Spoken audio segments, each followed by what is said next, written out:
Hello and welcome to Newsmax Daily for Thursday, June the 12th, 2025. It's the 163rd day of the year and World Day Against Child Labor.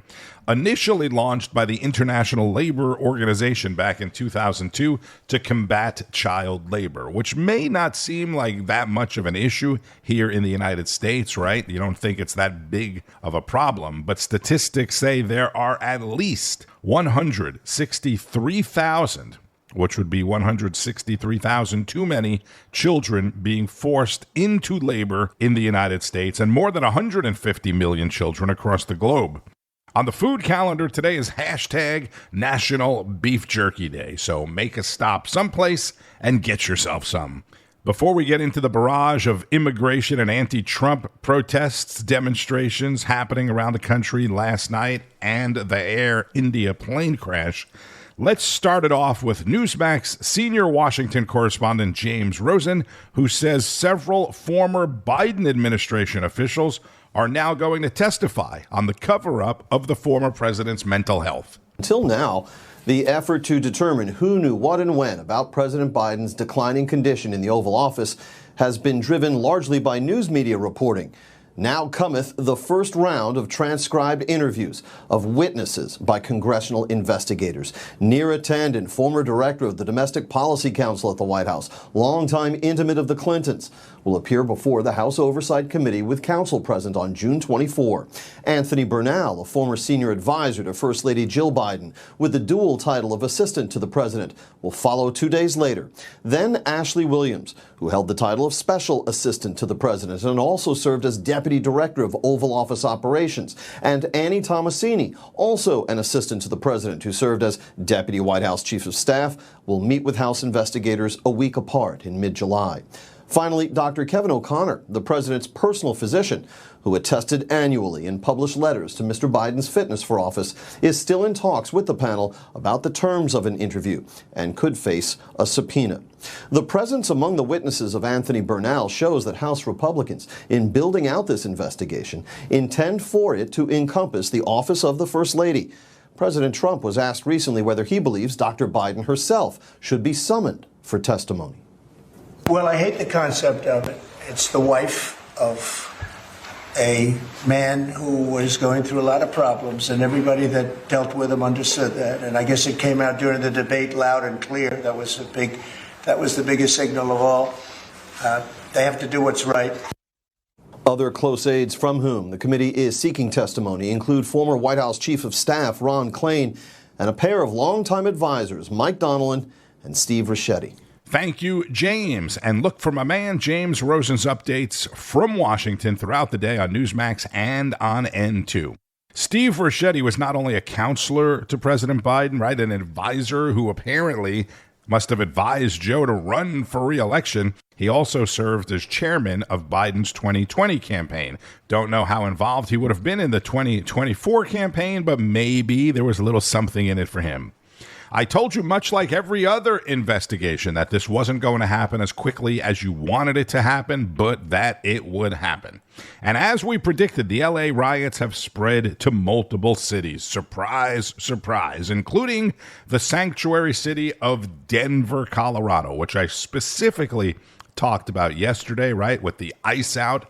Rob Finnerty breaks it all down for you, and you're going to love this. Violent protests and riots happening for the first time last night in Denver, Atlanta, Boston, New York, and Seattle, all sanctuary cities, and it's happening again tonight. Gavin Newsom last night trying to look presidential, addressing the people of California with a live address, and this was interesting. He did this just after 7 p.m. local time in California, which Gavin did on purpose because 7 p.m. in California means 10 p.m. in New York, meaning we're off the air, meaning all of the major cable news programs were already off the air in the East, meaning Gavin could say whatever he wants and attack whoever he wants, knowing there would be no one there to criticize him after. Take a look. This administration is pushing mass deportations, indiscriminately targeting hardworking immigrant families, regardless of their roots or risk. What's happening right now is very different than anything we've seen before. On Saturday morning, when federal agents jumped out of an unmarked van near a Home Depot parking lot, they began grabbing people, a deliberate targeting of a heavily Latino suburb. New York Times Ipsos poll a couple months ago. 79% of Americans support deportations. 80%. After Gavin Newsom said that, the forever watchful media was quick to defend Newsom. Brian Stelter tweeting offline, in real-world Los Angeles, most Angelinos, a word we've heard way too much of over the last several days, by the way. If you live there, you can say it. If you're in the media, just call them citizens. Okay, Angelinos is something you say if you live there. Most Angelinos are having a perfectly normal day, but online, the fires and riots are still raging. But what Brian doesn't seem to realize is that downtown Los Angeles and places like Beverly Hills are all part of the same city, and this could happen in Beverly Hills at any moment. They looted a Zara store last night and many other places, including a sushi restaurant. They came in and took the cash box out. Meantime, look at this. 1,500 miles away in the city of Chicago, this was the scene last night. A car driving right through a mob of rioters. And this was what one woman had to deal with on her way to work in Los Angeles last night. Again, what you're about to see are the worst people in our society trying to make life more difficult for the best people in our society. I know, and these people are having their children taken, but what about my kids? Look at this. That's what happens to my kids. I can't help it. This is what but you can if you could just move off the way. We're not going to. How is this a peaceful protest if there's nothing to do? How do you all as white people feel about stopping a black woman from going to work? Oh no, not work. I care so much. So you don't care about stopping black people from going to work? Look at this line that you guys are causing. I'm not causing no problems. I'm not trying to. We're just trying to leave. That woman works the night shift. She's got to go that way to get to work. That guy said, oh, no, not work, because don't forget, none of these people have jobs.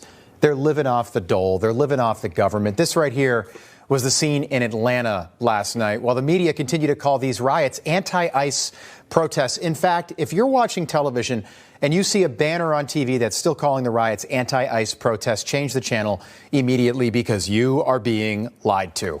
We said it on Monday night. These have nothing to do with ICE and everything to do with Donald Trump. Anti-Trump raids, that's what they are being called. And they are being funded and coordinated by liberal groups, by a party led by illegal aliens, and the media are still cheering them on every step of the way. All right, so Rob goes on at this point to show a few liberal media headlines from places like the New York Times and the Washington Post, which you can't see, obviously. And he talks about how the liberal mayors in a lot of these cities will most likely be replaced by another liberal mayor, like in Chicago. Chicago had one of the worst mayors in history with Lori Lightfoot, and then they elected someone even more radical than her to replace her. They are absolutely terrified. And look, I remember a few stand-ups ago when I talked about what terrorism looks like. This is it. There should be no question to what our country would look like had the Confederacy won. We're seeing it on full display. That's Chicago Mayor Brandon Johnson, a Democrat. Don't forget, Democrats were the party of slavery during the Civil War. And Johnson thinks that's what is happening right now in all of these blue cities, these Democrat-run cities, again, with very few exceptions, is what would have happened to our country if the South won the Civil War in the 1860s. But this is happening because the left has a complete monopoly on the biggest cities in America and a stranglehold on the political machinery in those cities. And when power is that entrenched, when you have a one-party city, you don't have to be competent to serve. You don't have to be smart. All you need is a face, because no matter what happens, the people who vote in that city are going to continue to elect people like you to serve them, or people who are even worse than you. But that doesn't happen overnight. Many of these cities were once led by strong, competent leaders, many of them Democrats.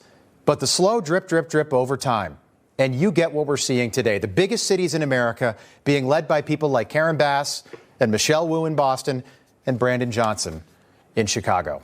That's Rob Finnerty, host of Finnerty, 8 p.m. Eastern on Newsmax. Chicago Mayor Brandon Johnson is the guy who chose to celebrate and give a speech about Africa Day on this past Memorial Day, saying nothing about the actual Memorial Day holiday or veterans. Rob mentioned Seattle. 2 people were shot in downtown Seattle during rush hour yesterday. It is not clear yet if that was related to the protests or not. Greta Van Susteren spoke with New York City Mayor Eric Adams, who, in my opinion, has become more of a moderate Democrat compared to many of his fellow Democratic mayors in other sanctuary cities. And keep in mind, Adams was a New York police officer, a transit officer, and then a member of the NYPD 20 plus years before becoming the mayor. So at least there's that, right? Mayor, nice to speak to you, sir. Thank you very much. Great to be on with you. Mayor, all the big city mayors in the country are having protests, sometimes riots, but it seems like New York had a reasonably successful night last night, only 86 arrests, which was a low number based on the number of protesters out there. What do you attribute to what I see as actually a pretty successful night for New York? Well, it's a combination of things, and it's something experience helps, and seeing protests of this magnitude throughout the years, not only in law enforcement, but also as the county executive of Brooklyn. We know that there are those who travel our country, embed themselves into issues like Antifa and others, and they have one goal in mind, and that is to provoke and to create disruption and disorder, particularly with our law enforcement community. We identify them, immediately remove them from the crowds, and take proper police practice when they cross the line. I thought it was actually quite impressive last night in New York, because actually I studied about New York getting ready for this interview today, is that the police really did they did a great job in New York. There were, from what I can understand, a lot of insults were hurled at them, a lot of terrible things were said, but they seemed to do their job very professionally. And listen, we all have human emotions when someone is disrespectful to you, or someone wants to egg you on.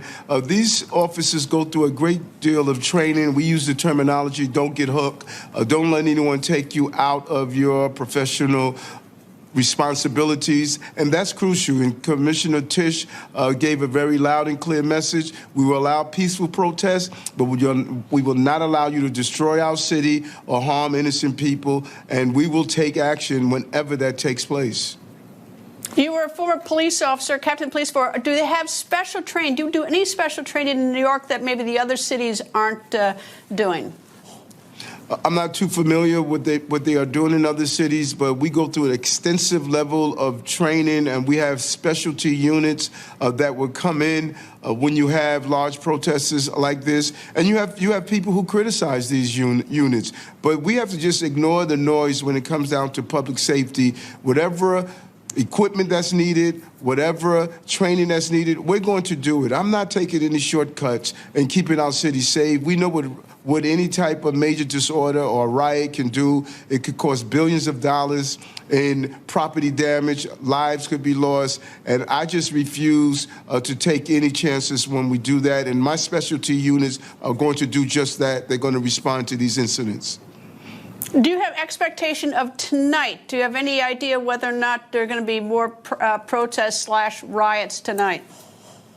But we're hearing reports from our intel that there are those who are mobilizing throughout the city, and we're going to respond accordingly. It's a combination of what my Deputy Commissioner of Intelligence, Rebecca Weiner, what she's doing, of making sure to listen, to find out wherever intel can assist us, and we're going to respond accordingly. There are many pop-up protests. Sometimes you'll see 200-300 people at a particular location, and sometimes you'll see a larger number of several thousand. But this department is really trained to handle large crowds and disruptive environments, and we respond accordingly.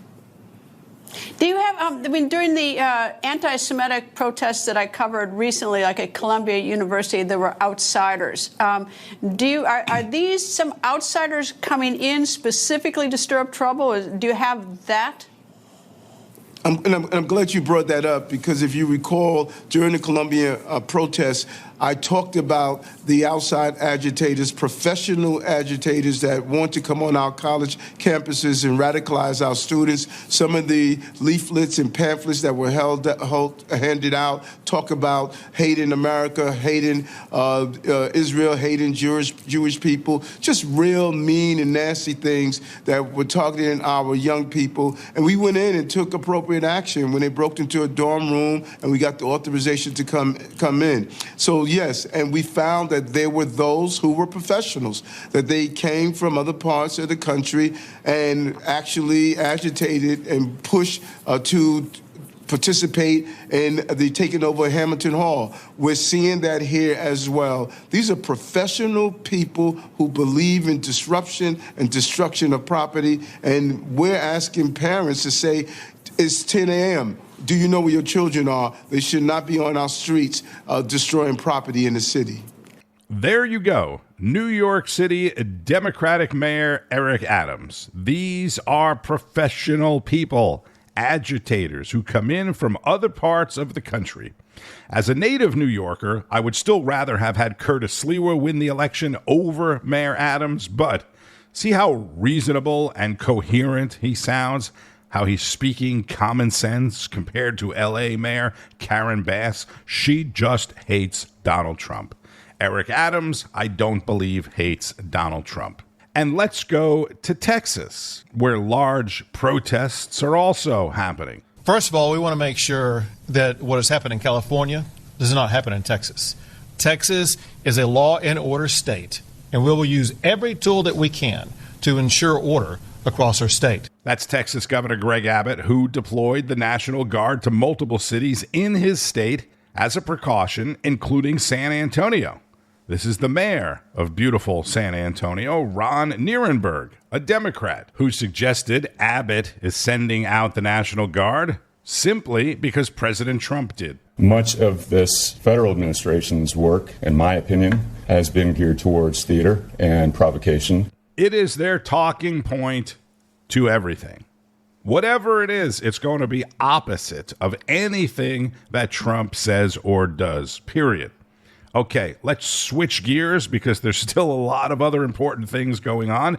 Part of the trade agreement with China was that we, the United States, would again allow some Chinese students to attend American universities. You remember Trump last week, 2 weeks ago, cut off the visas. Florida Senator and former Attorney General Ashley Moody joined National Report to discuss the Stop CCP Visa Act. Explain why this legislation is so crucial given what's taken place over the past week. Yeah, I think it's always important to start with China in recent years passing a law that said that any Chinese national had to cooperate with the CCP, and that includes intelligence gathering.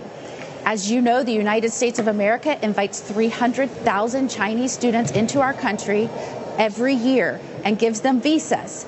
It's no surprise then that a congressional report and committee said this is happening. CCP is organizing students to come here, steal information from our universities, surveil our military bases, and that was followed up by Chinese students caught on military bases, including one in Florida where they were surveilling, taking pictures, gathering information. They've been caught stealing information from our universities, and it is no surprise that yet again we've had another arrest of a Chinese national coming here to bring in something foreign into our nation and as a student and under a visa. And so at some point we have to stop and say how many arrests is enough before we say a country that has a law in the books that requires their nationals to be spies is a problem. Sure. And maybe we should evaluate whether visas should be given to those students. Yeah, that seems to make sense, right? Let's make sure we know who these people are who are coming into the country and that they don't wish to inflict harm on Americans. That's not the only legislation that you've got your eye on. We understand the Ripple Act and the Stop Gaps Act. Again, a lot of it has to do with some of the policies that we saw enacted under the previous administration. If you just wanted to expand on what you hope these bills would accomplish. Yeah, I mean, nobody can debate the fact that under Biden, we had a historic surge into our country of illegal immigrants and all that came along with that. Most of them were not vetted. So take conservative numbers, let's say 11 million people. That's more than the population of 42 of our states. So now we're left with President Trump coming in, having to clean up the mess, working with federal, state, and locals to do so. That's going to take a lot of work, and we can't take our eye off that ball.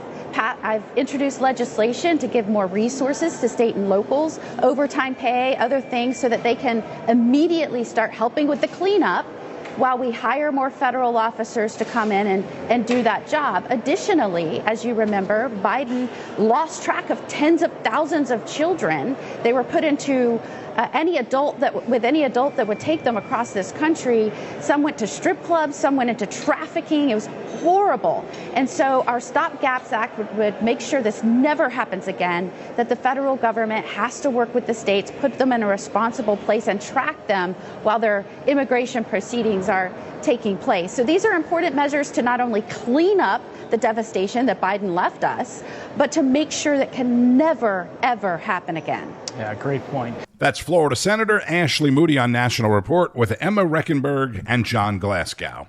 Yesterday, I mentioned briefly about the CPI, right? The Consumer Price Index, which showed inflation continuing to slow down under Trump. Let's wrap it up with Carl Higbie, who was paying attention. You know what I love?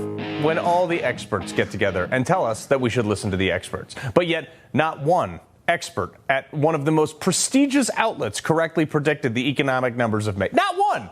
Not one of the 73 forecasters working at, writing for, or advising Bloomberg correctly predicted May's economic numbers. I mean, they said it in their own article, too. I mean, at least some props for correcting the record and having a little bit of integrity, I guess. You still got it wrong. Look, I've been saying that Trump probably knows what he's doing for quite some time now. And all these people say, oh, the economy's going to crash. Trump's terrible. And what happened today? Since President Trump took office, inflation has come in below economics expectations every single month. Put that in your pipe and smoke it, libs. But that didn't stop Jamie Dimon from coming out and saying, oh, the economy is on a collision course. Collision course with what? Greatness, Jamie? These people are having too many cocktails with Jim Cramer, and every month we're forced to endure sound bites like this, where some expert comes back on and says, wow, the economy's doing much better than we thought.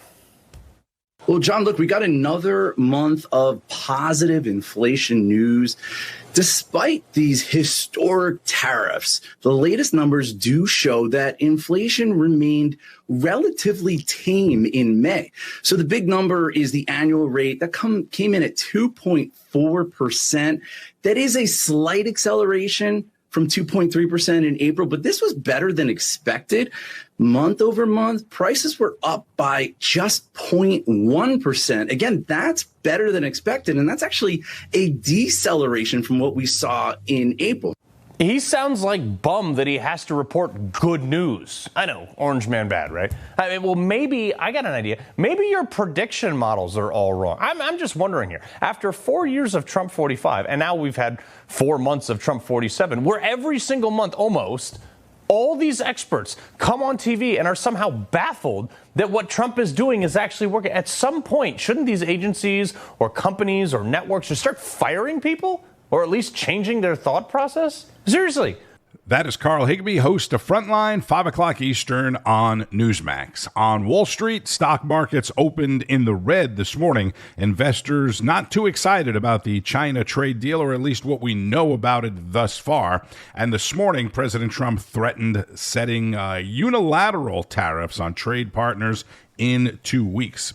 Shares of Boeing are sharply lower after word of that Air India plane crash this morning involving a Boeing 787 Dreamliner. The crash, with 242 people on board, will be dominating the news throughout the day. Shares of Oracle are bucking the trend this morning, moving higher after a better-than-expected earnings report, citing higher demand for its AI cloud service.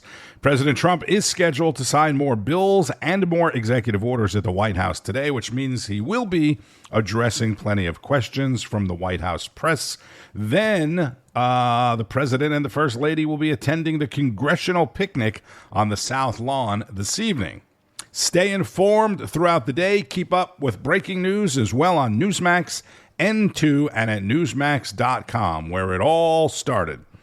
The news begins each and every morning with Wake Up America, followed by National Report, Newsline with Bianca De La Garza, American Agenda to Greta Van Susteren at 6, Rob Schmidt, Finnerty, Greg Kelly at 9, and much, much more. I'm Tony Marino. Thank you, as always, for listening. Continue to share the podcast with your friends, family, and anybody that you can. Enjoy the rest of your Thursday. Friday Eve. Maybe get some beef jerky on National Beef Jerky Day. And keep on fighting the good fight. News breaks every minute, every day. You need the app, the Newsmax app. Find it free on your smartphone store. Then watch us anytime, anywhere. Information. Truth. Is freedom. Is Newsmax. It's real news for real people.